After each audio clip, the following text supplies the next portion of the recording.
Good morning, dear students. So, today and tomorrow's class will be on the factors which regulate calcium balance. So, basically, we will be discussing about the two major factors which will regulate the calcium balance. One is the hormones, another one are the drugs. So, in today's class, we will discuss about the hormones which are regulating calcium balance, and in tomorrow class, we will discuss about some drugs which regulates calcium balance or which maintains calcium level in the body.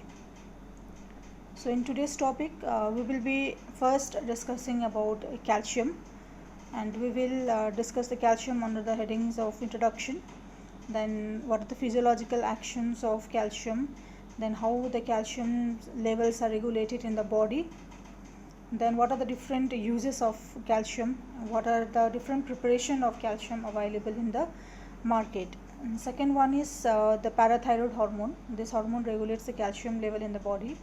So we will be describing about the after giving brief introduction, we will see what are the physiological action of parathyroid hormone, then how the parathyroid hormone is regulated in the body, and what are the different uses of the parathyroid hormone. And then the third thing is we will discuss about calcitonin, and calcitonin, what are the physiological action of calcitonin and what are the uses of calcitonin.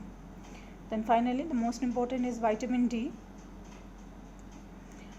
Then in vitamin D, we will see how the vitamin D is activated in the body, what are the physiological actions, what are the different uses of vitamin D, and what are the different vitamin D preparation available in the market. Though vitamin D is not actually a hormone, but still we will discuss it under this heading because it is very important factor which regulates the calcium balance in the body. So coming to the introduction of calcium, as we all know that calcium is a very important ion in the body. Around it constitutes around 2% of the body weight, that is around 1 to 1.5 kg of any adult person who weighs 70 kg is calcium. And we know that majority of the calcium, that is 98% of the calcium, is stored in the bones, and very less, around 1 to 2%, they are present in the plasma and other tissues and cells. So the normal plasma level of calcium is around 9 to 11 milligram per deciliter, and as I have already mentioned that the level of calcium in the body is regulated mainly by three factors, the two hormones, that is parathormone, calcitonin, and third one is the calcitriol. Calcitriol is the active form of vitamin D. So let's see how calcium is regulated in the body. So what happens is, if there is low level of calcium in the body, so what this low level of calcium will do, this low level of calcium will be sensed by the parathyroid hormone. So there are receptors which are present on the surface of the parathyroid gland which will sense the level of calcium in the body. So once the parathyroid hormone gets the information that the level of calcium, plasma calcium, has dropped down, then it will cause the resorption of calcium from the bone. So that means, resorption means that the movement of calcium from the bone to the plasma. Along with calcium, phosphate is also migrated or also moves from blood to from the bone to the plasma. So the plasma concentration of calcium will rise. So similarly in the kidney also.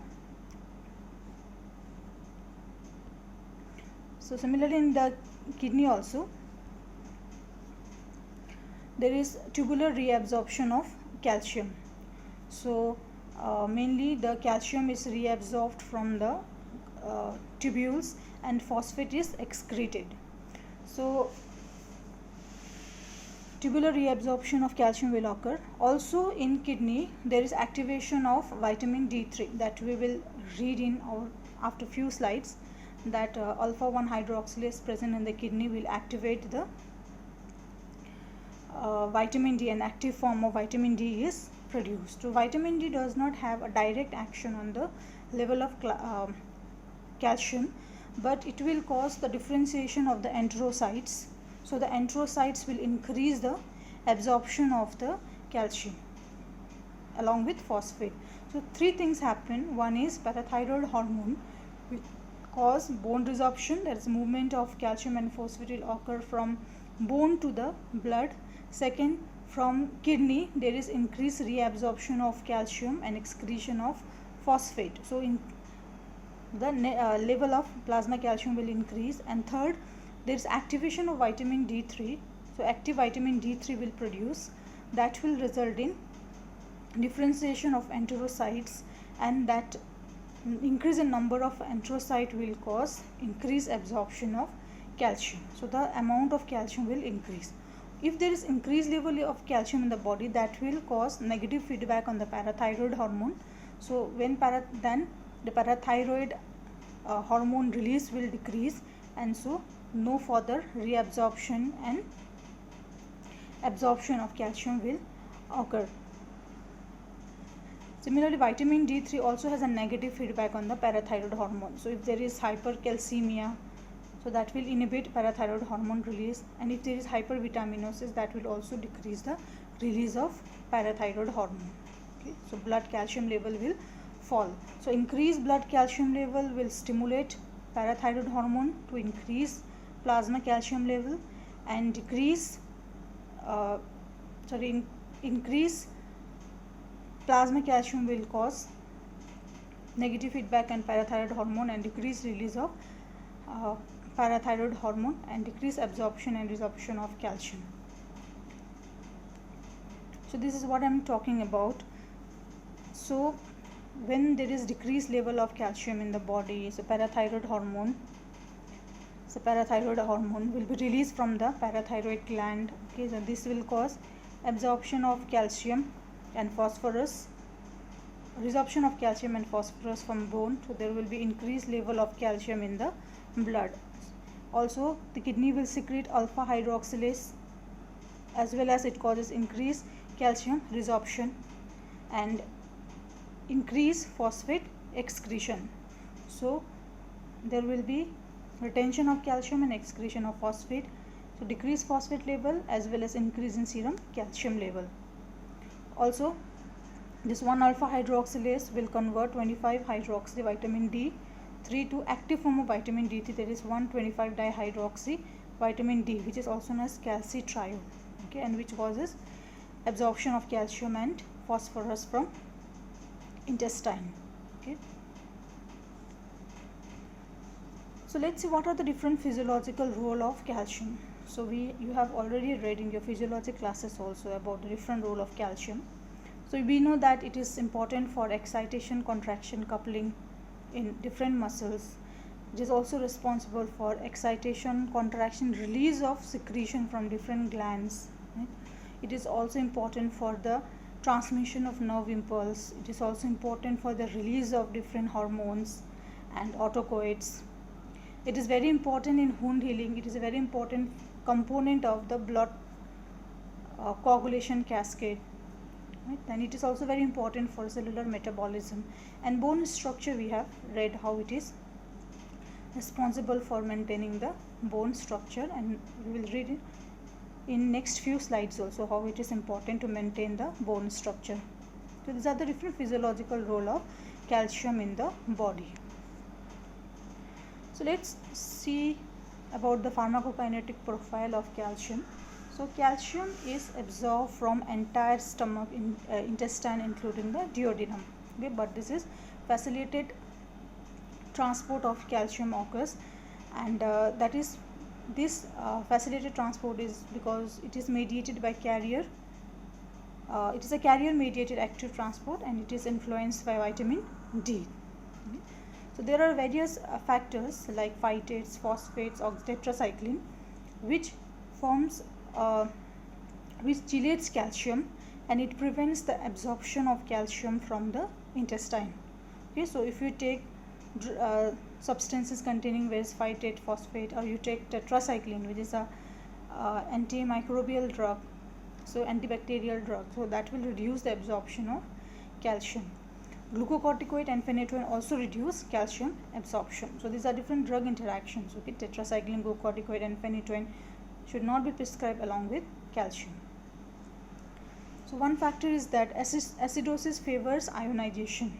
So if you see the distribution of calcium, then 50% of the calcium is in the ionized form, and it is the physiologically active form. That is, the ionized form is the physiologically active form, and acidosis favors ionization. So if there is acidic environment, that will favor the ionization. That means the more acidosis, more will be the physiologically active form, and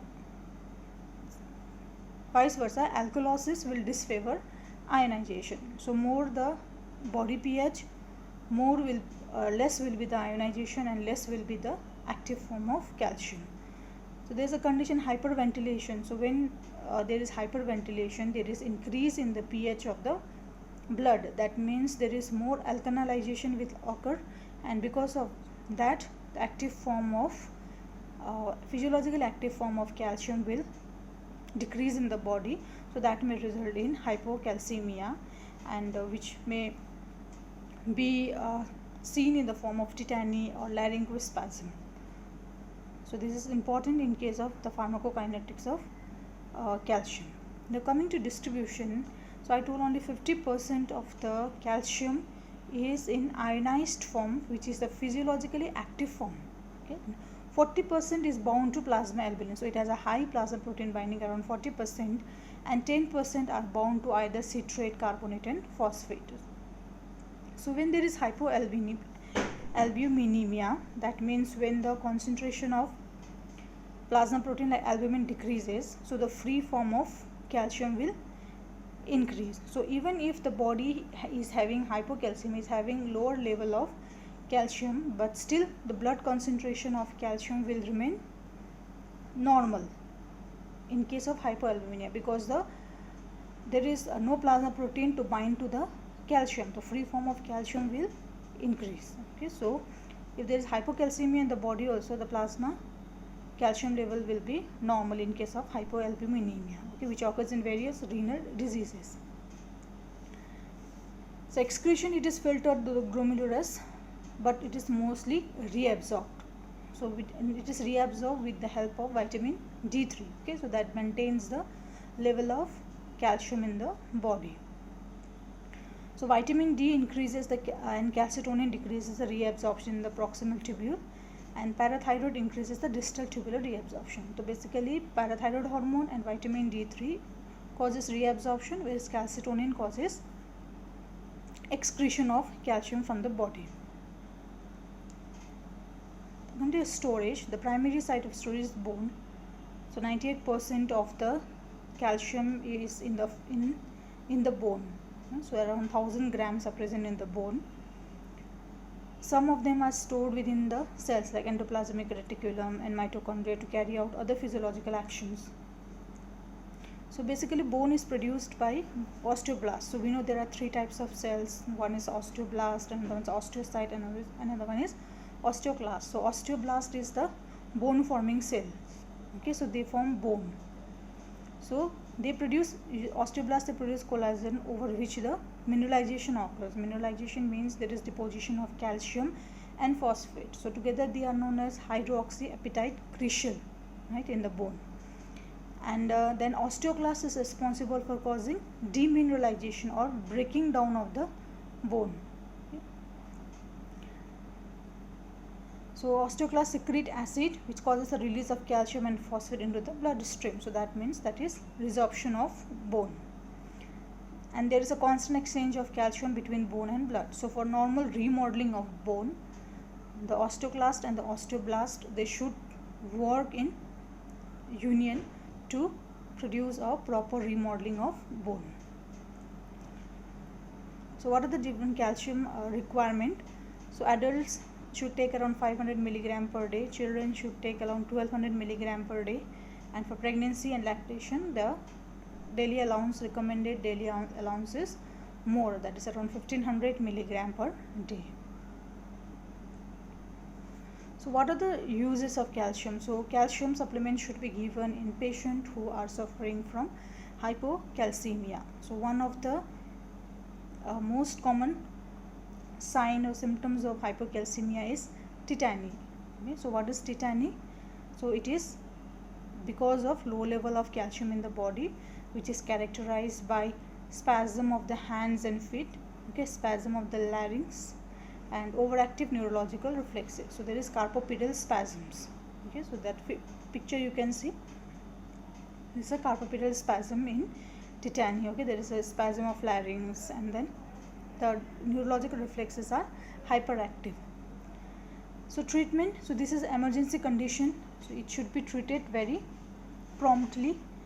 So you can give calcium gluconate 10 to 20 ml, that is around 90 to 180 milligram of elemental calcium. So elemental calcium is the calcium which is absorbed from the intestine. So 10 to 20 ml of calcium gluconate contains 90 to 180 milligram of elemental calcium. So you have to give 10 to 20 ml of calcium by intravenous route slowly over 10 minutes. Okay, and that should be followed by 50 to 100 milliliter of calcium gluconate solution over 6 hours. So initially you have to give a high dose, okay, high dose slowly over 10 minutes, then you can continue with the low dose 50 to 100 ml over 6 hours. Apart from that, the patient should be kept in a quiet room, okay, because there is overactive neurological reflexes, so any sound can precipitate the attack of tetany. Oxygen inhalation should be, intubation should be done because the patient is having spasm of the larynx. Okay, along with that, to maintain the rehydration of the patient, hydration of the patient, you should give IV fluids. Okay, and when the patient is better, then you can switch on to oral therapy, oral calcium gluconate.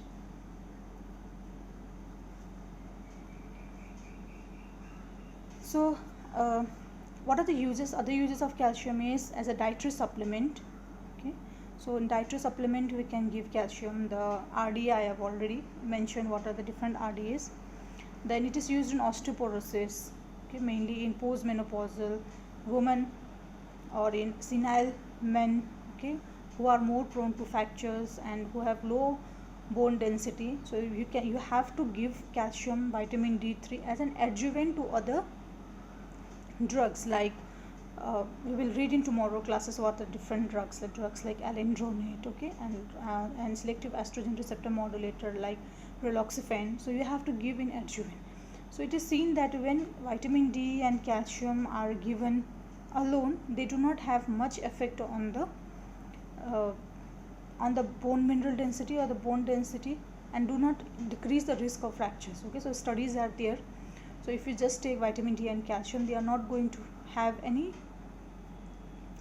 not going to have too much effect on the patient, osteoporotic patient. Okay, so they should be given along with bisphosphonates and other drugs. They are also used as antacids. So there are various antacid preparation, okay, to neutralize the acid. So you can see there are calcium is used along with other salts like magnesium, aluminum salts for neutralizing the gastric pH or gastric hydrochloric acid. Then they can also be used in lead colic, hypermagnesia and hyperkalemia, okay, and they can be used in cardiac arrest also. Okay, so these are the various uses of calcium. So let's see what are the different preparations. So one is the calcium chloride is available, which contains 27% of elemental calcium. So it is freely water soluble but irritant. So you cannot give it orally because it is irritant to the gastric mucosa, and also you cannot give it IM or IV because extravasation can occur and it is highly irritant. But if you want to give IM or IV, then you have to dilute it. Okay, so dilute it and then you can give calcium chloride. So coming to calcium gluconate, so it contains 0.5 to 1 gram, 9% calcium, elemental calcium, and you can give around 0.5 to 1 gram tablets or 10% injection. Okay, so it's a non-irritant, it is usually preferred. So calcium gluconate, we saw how it was used in tetany also. Okay, so I told you when the patient condition becomes better, then you can switch on to tablets also. So 0.5 gram to 1 gram tablets are also available. Then calcium lactate is also there, okay, which is orally non-irritant and it can be used orally. Then calcium diphasic phosphate. So this diphasic phosphate it is insoluble, but when it comes in contact with the hydrochloric acid of the stomach, then it becomes soluble, but it is quite irritant and it is used as an antacids. Then calcium carbonate, it is insoluble and it is not irritant, okay, so it can be used as antacid. So another condition is hypercalcemia, okay, so when the blood level rises, when the calcium level in the blood is more than 12 milligram per dl, so then that condition we say it is hypercalcemia or calcium toxicity. So what are different symptoms? So nervous system is depressed, the reflexes becomes more sluggish, okay. There is decreased QT interval, so patient may suffer from different types of arrhythmias, and there is lack of appetite. So this is the sign and symptoms of hypercalcemia.